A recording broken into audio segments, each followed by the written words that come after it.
Hey K-popers, and welcome back to Hallyu. Today we're going to be talking about Starship Entertainment's girl group Sistar. These girls are no doubt legends in their own right, and we'll start by discussing how their busy rookie year set them up for success right from the get-go. Then we'll talk about how the girls perfected their unique image and how that image evolved and earned them the title of Summer Queens. And finally, we'll take a look at how Sistar's success and legacy still lives on in K-pop today, even though you may not see it at first glance. Before we get started, I want to quickly thank Hallyu's honorary producers. If you want to show off your bias group in every video, have your say in future content in the channel, and join the official Hallyu Discord server, come support Hallyu on Patreon and join our wonderful community. Sistar's story begins over 10 years ago when Starship Entertainment brought together Hyolyn, Bora, Soyu, and Dasom to form the girl group quartet. As you'll come to see over the course of this video, Sistar's success and fame was not only because they were talented singers and dancers, but also because they had an unrivaled beauty and appeal. And this was evident even before they debuted. That's because they began their careers in early 2010, 6 months before their musical debut, running commercials and photo shoots for magazines. On June 3rd, 2010, the four girls made their official debut with the song Push Push. And if you haven't seen this one, definitely check it out, it's worth a watch because it becomes really obvious that it came out in 2010. The auto-tune is absolutely everywhere, and sprinkled throughout the video are some cameos from boyfriend members Donghyun, Kwangmin, and Youngmin before they even debuted. Sistar's debut did a good job of putting the new group on the map though, making it into the top 10 in charting and peaking at number 9. Less than a month after concluding their promotions, Sistar were already back at it with their first comeback called Shady Girl. And like their debut, this MV also featured a neat cameo. This time it was none other than Super Junior's Hicho.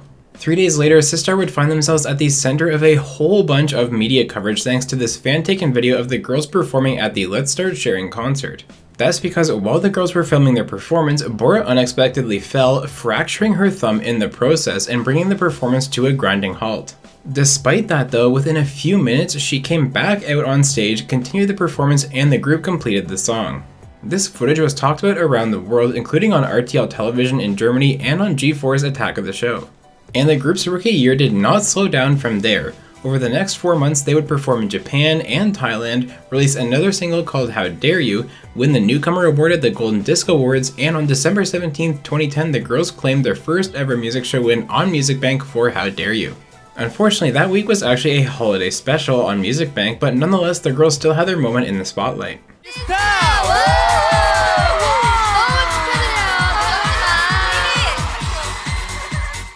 As the rookie year drew to a close though, there was a distinct shift in the girl group's trajectory. And this ties back to what I briefly mentioned at the outset.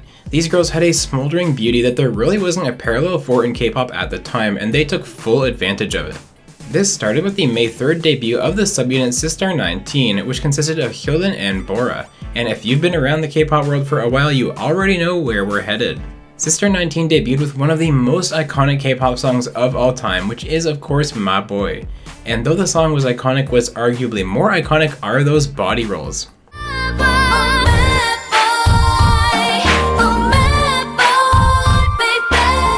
You could argue that Sistar 19 and My Boy did a lot to cement Sistar as a whole as a top tier girl group, because not only did it hit number 2 on the charts, but it sold more than Sistar's previous 2 singles combined. This gave Sistar a ton of momentum, and it paid dividends when they came back with their first album, So Cool. This song also built on their new image, and it soared in popularity. It easily hit number 1 in Korea, and it was the very first song to ever earn the number 1 spot on Billboard's K-pop Hot 100 chart. And much like during the rookie year, the group didn't miss a single beat with their newfound superstardom. They enlisted the help of Bray Brothers for their first mini album, which featured the sultry title track Alone, and just 2 months later dropped another mini album with the summer bop Loving You. Sistar 19 would get a comeback as well not too long after, and then the full group released Give It To Me, which is inspired by Moulin Rouge. With all these releases in the span of just 2 years, Sistar were a force to be reckoned with. They were a very talented group, led by Hyolyn's incredible vocals, and their image of strong women who knew what they've got and flaunted it made them a one-of-a-kind group among many other girl groups. And that unique image would continue to evolve and make them even more popular in 2014. And that's because on July 21st, 2014, Sistar released the album Touch and Move with the lead single Touch My Body. We talk a lot about summer comebacks in K-pop, and while many of them come and go over the years, Sistars were always unforgettable. In my opinion, that's because they had no reservations about going all in on all the cliches of summer and executing on them perfectly. Touch My Body has it all: a fun beat, swimsuits and pools, a summer party, and of course some playful butt slaps. This was Sistar's highest charting album, and the single was their highest entry on the US World Chart at number 3. That success in the US was also likely boosted by a completely unexpected appearance on the cartoon sitcom Family Guy. Check it out. In pop videos.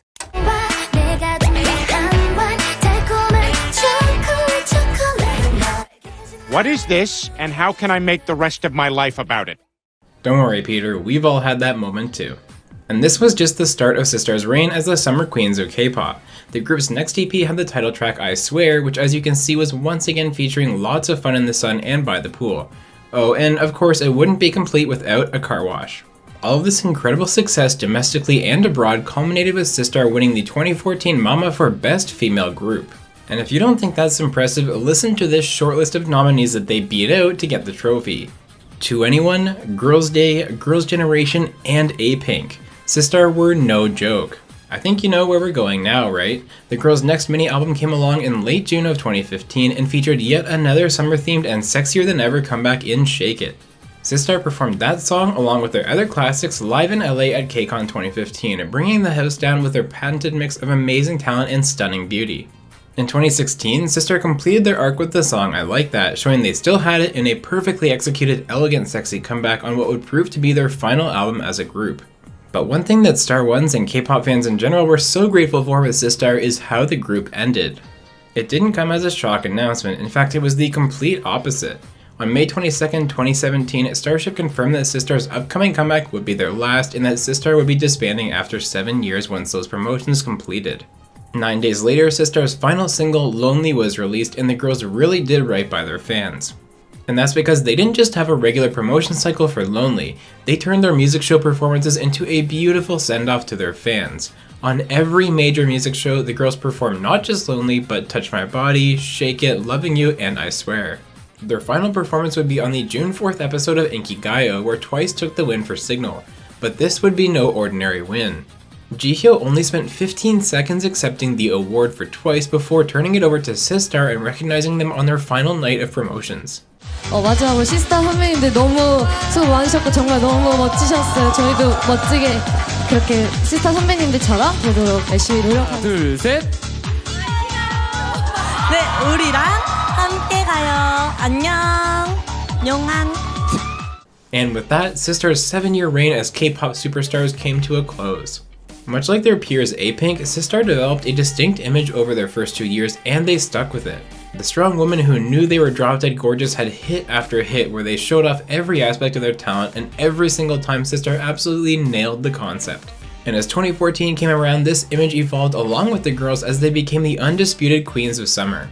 And if you think that's an exaggeration, all you need to do is look back just a couple of weeks when Brave Brothers was discussing the upcoming Brave Girls comeback. In his interview, he said the group would be gunning for the title of Summer Queens, a title which in his words was now vacant.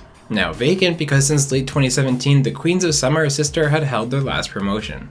Remember, Brave Brothers produced songs and albums for Sistar. He knew them well and he even recognized their sole ownership of that title himself. And in my opinion, Sistar's success with these all-in summer comebacks also left a legacy across the entire K-pop industry.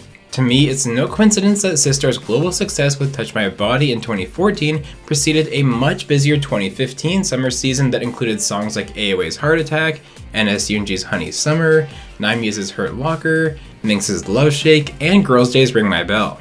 And even within Starship, Sistar's legacy lives on. Starship's current girl group, Uju Sanya, have a lot of subtle influences that come from Sistar's success in the past. And that's not to mention their 2019 summer comeback, Boogie Up, which is not so subtly inspired by the Sistar summer comebacks of years past.